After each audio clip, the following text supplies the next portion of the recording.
बिस्मिल्लाहिर्रहमानिर्रहीम। अस्सलाम वालेकुम दोस्तों, मैं हूं वसीम अब्बास बुखारी और आप देख रहे हैं हमारा यूट्यूब चैनल। दोस्तों, आज हम आप लोगों के लिए बहुत मज़ेदार, बहुत लाजवाब कड़ी मिसाला जात में भुने हुए गोश्त की रेसिपी लाए हैं। दोस्तों, अगर आप ये कढ़ाई तैयार करेंगे तो बाकी सब रेसिपी भूल जाएंगे। उसके लिए हमने कुछ साबित मिसाला जात लेने हैं जिनमें धनिया, ज़ीरा, दारचीनी, लौंग, बड़ी इलायची, काली मिर्च और लाल मिर्च। इनको हम ऐड कर देंगे एक कढ़ाई में और लो फ्लेम के ऊपर 2 मिनट तक हम इनको ड्राई रोस्ट कर लेंगे। दोस्तों, इससे टेस्ट, इससे खुशबू बहुत शानदार बनती है। तो उसके बाद हम इसको निकाल लेंगे। मज़ीद हम एक कढ़ाई में 2 बड़े चम्मच भरकर कुकिंग ऑयल शामिल करेंगे। जब कुकिंग ऑयल गर्म हो जाए तो हम इसमें 2 अदद प्याज बिल्कुल बारीक काट के ऐड कर देंगे। आप चाहें तो इनका पेस्ट भी बना सकते हैं, लेकिन बेहतर है कि आप इनको बारीक काट के ऐड करें। और उसके बाद दोस्तों, हम प्याज को फ्राई करेंगे कि इसमें हल्का सा कलर आ जाए, यानी बिल्कुल लाइट से ब्राउन हो जाएं, पिंक शेड में तैयार हो जाएं। बहुत ज़्यादा नहीं जलाना हमने इनको। उसके बाद 1 टेबल स्पून भरकर फ्रेश लहसुन अदरक पेस्ट ऐड करेंगे और इसको हम 2 मिनट तक मज़ीद फ्राई कर लेंगे। दोस्तों, बहुत मज़ेदार कढ़ाई तैयार होने लगी है आज की। आप साथ साथ हमारा चैनल सब्सक्राइब करते चलें।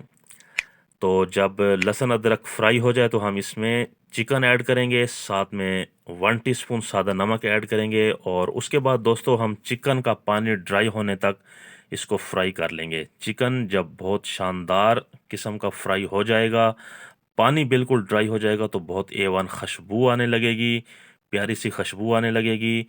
उसके बाद दोस्तों, जो मिसाला जात हमने ड्राई रोस्ट किए थे उनको दरदरा सा पीस के ऐड कर देंगे। साथ में 1/4 टीस्पून हल्दी पाउडर शामिल करेंगे और उनके बाद दोस्तों हम इन मिसाला जात को तकरीबन 3 से 4 मिनट तक फ्राई करेंगे। बहुत अच्छा सा हम इनको पकाएंगे। बहुत शानदार खुशबू यहीं से स्टार्ट हो जाएगी। दोस्तों, आज की रेसिपी की खुशबू यकीनन मोहल्ले वालों ने भी महसूस करनी है। उसके बाद हम गोश्त को टेंडर करने के लिए 1 कप पानी शामिल करेंगे और इसको हम मिक्स अप करने के बाद कवर कर देंगे तकरीबन 7 मिनट तक। 7 मिनट के बाद दोस्तों हम इसको रिमूव करेंगे। तकरीबन 90% पानी ड्राई हो गया।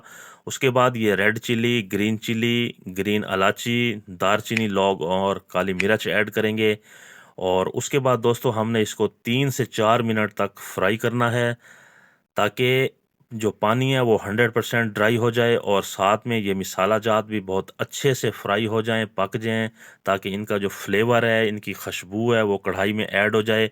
जी दोस्तों, जैसे ही मिसाला जात पकें, ऑयल सेपरेट होने लगे, तो हम इसमें 1 कप अच्छे वाली दही ऐड करेंगे और दही ऐड करने के बाद हमने इसको मज़ीद उस वक्त तक पकाना है जब तक कि दही बिल्कुल ड्राई हो जाए, ऑयल सेपरेट हो जाए। जैसे ही ऑयल रिलीज़ होगा कढ़ाई का, तो हम इसमें अदरक के स्लाइसिस, धनिया के पत्ते ऐड करेंगे और उसके बाद दोस्तों हम 1 मिनट तक मिक्स अप कर देंगे, ताकि जो अदरक का फ्लेवर है वो कढ़ाई में ऐड हो जाए।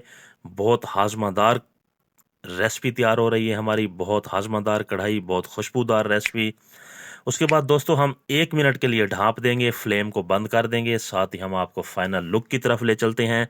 दोस्तों, हम एक खूबसूरत प्लेट लेंगे और उसमें हम सजाएंगे हमारी आज की बहुत मज़ेदार, बहुत खुशबूदार भुने हुए गोश्त की कढ़ाई, भुने हुए गोश्त की रेसिपी।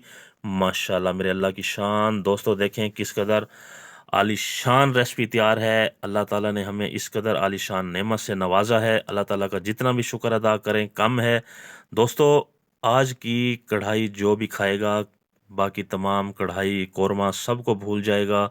बहुत लाजवाब, बहुत मज़ेदार रेसिपी तैयार है। तो आखिर में दोस्तों गुजारिश करता चलूँ, अगर आपने अभी तक हमारा चैनल सब्सक्राइब नहीं किया तो आप हमारा चैनल सब्सक्राइब करें, क्योंकि ये हमारे लिए एक इनाम होता है। अल्लाह हाफिज़।